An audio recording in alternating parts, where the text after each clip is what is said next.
اگر کسی انسان نے کار میں یا بس میں بیٹھ کر کے نکاح کا ایجاب و قبول کیا تو شرعی حکم اس سلسلے میں کیا ہے، جبکہ مجلس ایک ہے؟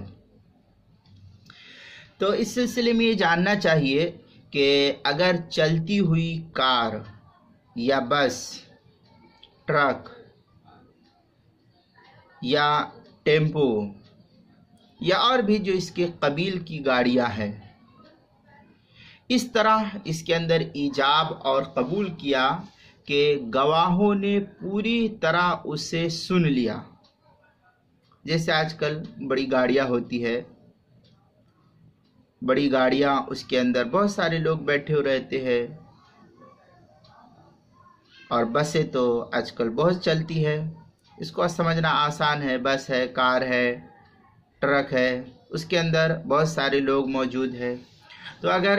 ایجاب و قبول اس صورت میں کیا کہ گواہوں نے پوری طریقے سے لڑکے اور لڑکیوں کے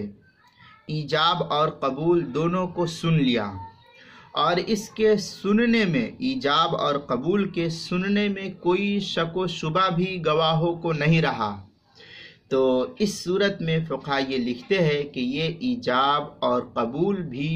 شرعی اعتبار سے تسلیم کیا جائے گا اور یہ معتبر ہو جائے گا، اور نکاح کو منعقد مانا جائے گا، اس لیے کہ یہ جگہ ایک ہے اور مجلس ایک ہے، عقد ایک ہے، اس صورت میں اس کے چلنے سے کوئی فرق نہیں پڑتا ہے۔ چنانچہ در مختار میں ہے وَإِن كَانَ عَلَى سَفِينَةٍ سَائِرَةٍ جَازَ إلى آخر العبارہ، أي لأن السفینة فی حکم مکان واحد، کہ کشتی کو ایک حکم میں تسلیم کیا گیا تو اسی طریقے سے ٹرک، کار، بس وغیرہ جو ہے اسی میں شامل ہے۔